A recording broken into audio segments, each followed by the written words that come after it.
শ্রীমদ্ ভগবদ গীতা।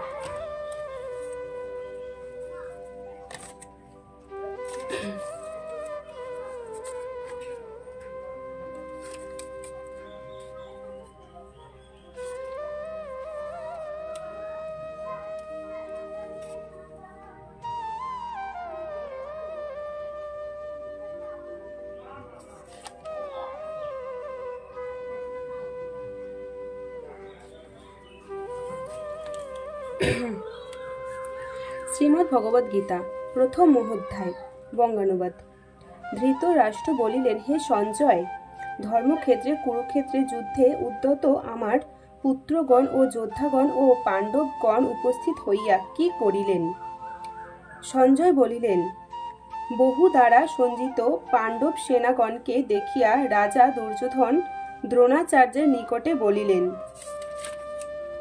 হে আচার্য, আপনার ধীমান শিষ্য রাজা দ্রুপদ পুত্র সহ বুহাকারে সঞ্জিত পাণ্ডবদের বিশাল সৈন্য দেখুন। এই সেনাগণ মধ্য ভীম অর্জুনদের ন্যায় মহাধনুর্জয় বীর সকল আছেন।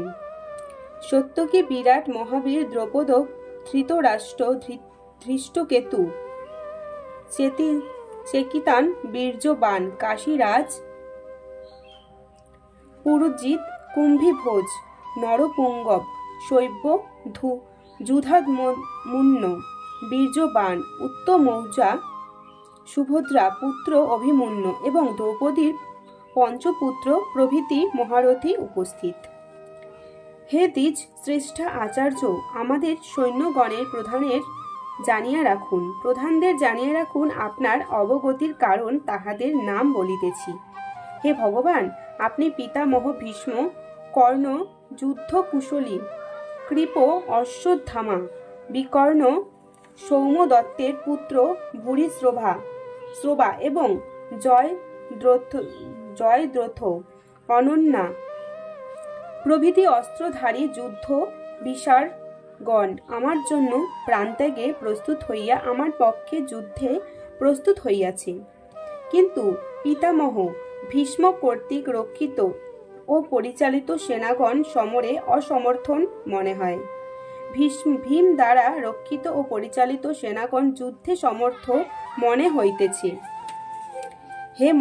হে মহীপতি, শত্রুপক্ষ যুদ্ধে উদ্যত দেখিয়া কপিধ্বজ রথারিত অর্জুন যুদ্ধার্থে ধনুক তুলিয়া হৃষীকেশ শ্রীকৃষ্ণকে বলিলেন। অর্জুন বলিলেন, হে অচ্যুত শ্রীকৃষ্ণ, উভয় সেনাদের মধ্যে রথ স্থাপন করো, কাহাদের সহিত যুদ্ধ করিতে হইবে এবং দুবুদ্ধি দুর্যোধনের পক্ষের যোদ্ধাদের একবার দেখি। সঞ্জয় বলিলেন, অর্জুনের বাক্যে শ্রীকৃষ্ণ উভয় পক্ষের সেনাদের মধ্যে তার উত্তম রথটি রাখিলেন ও বলিলেন, হে পার্থ, ভীষ্ম, দ্রোণ প্রমুখ কৌরব পক্ষীয় যোদ্ধাদের দেখো। অতঃপর পার্থ রণক্ষেত্রে উপস্থিত উভয় পক্ষের সেনাদের মধ্যে পিতামহ, গুরু, মাতুল এবং ভ্রাতা, পুত্র, পৌত্র ও শ্বশুরকে দেখিলেন। আত্মীয় স্বজন ও শুভদহ বর্গকে রণক্ষেত্রে দেখিয়া অর্জুনের মনে করুণার সঞ্চার হইতে তিনি দুঃখ সহকারে বলিলেন,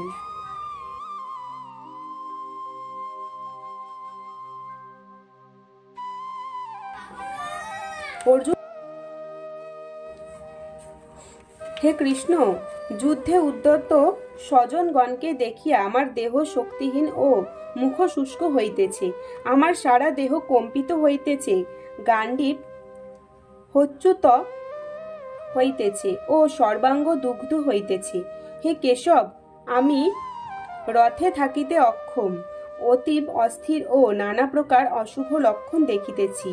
যুদ্ধে স্বজন বধে কোনো শ্রেয় দেখি না। হে কৃষ্ণ, আমি যুদ্ধ জয়, রাজ্য, সুখ ভোগ আকাঙ্ক্ষা করি না।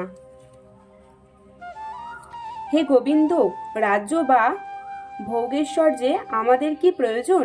যাদের জন্য রাজ্য বা সুখ ভোগ কামনা, সেই আচার্য, পিতামহ, পিতৃব্য এবং মাতুলাদি সকলেই ধৈর্যশ্বর্য এবং প্রাণের মায়া পরিত্যাগ পূর্বক যোদ্ধা দ্রুত। হে মধুসূদন, শুধু পৃথিবী নহে, ত্রিলোকের আধিপত্য করায়ত্ত হইলেও যুদ্ধ করিব না। হে জনার্দন, জাতিবধে শান্তি কোথায়? হে মাধব, আততায়ী হইলেও সবান্ধব ধৃতরাষ্ট্রগণকে বধ করিলে পাপ আমাকে স্পর্শ করিবে। অতএব স্বজন বধে কিরূপে সুখী হইব? লোভবশত উহারা বুদ্ধিহীন, তজ্জন্য কুলনাশ ও মিত্রদোহের পাপ জানে নাই। কিন্তু আমরা অবগত হইয়াও এই পাপ হইতে বিরত হইব না কেন? কুলক্ষয়ে সনাতন কুলধর্ম বিনাশ প্রাপ্ত হয়, ধর্ম নষ্ট হইলে অধর্ম বিস্তার লাভ করে, ফলে সমস্ত কুলই দূষিত হইয়া পড়ে।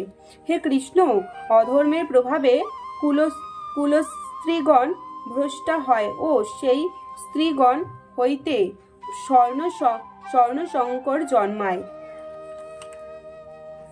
স্বর্ণশঙ্করের জন্য কুল নরকগামী হয়। পিতৃপুরুষদের জলপিণ্ড লোভ হবার ফলে তারা নরকে পতিত হন। কুলনাশকারী এই সকল স্বর্ণশঙ্কর দোষে সনাতন জাতি ধর্ম ও কুল ধর্ম সকলে বিনাশ প্রাপ্ত হয়। হে জনার্দন, কুল ধর্ম উৎসন্ন হইলে অবশ্যই তাহাদের নিহত নরকবাস হয়।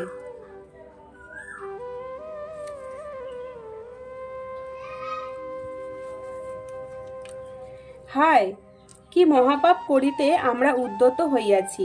রাজ্য সুখে লোভে, আত্মীয় বধে, যুদ্ধে উদ্যত হইয়াছি। আমি আপন রক্ষার কোনো প্রকার চেষ্টা করিব না ও অস্ত্র ধারণ করিব না। এই সুযোগে যদি কৌরবগণ আমাকে হত্যা করে, তাহাতেও আমার মঙ্গল। সঞ্জয় বলিলেন।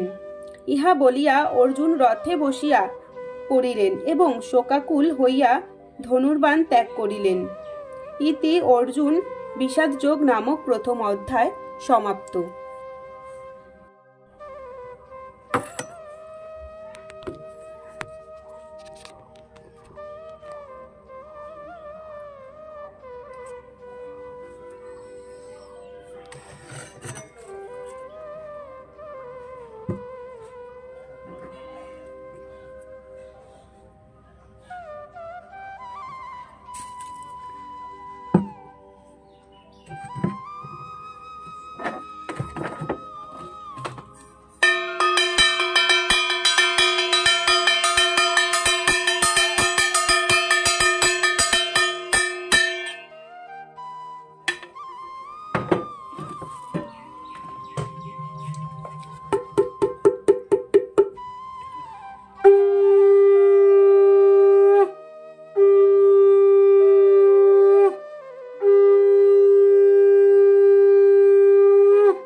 হরে কৃষ্ণ হরে কৃষ্ণ কৃষ্ণ কৃষ্ণ হরে হরে, হরে রাম রাম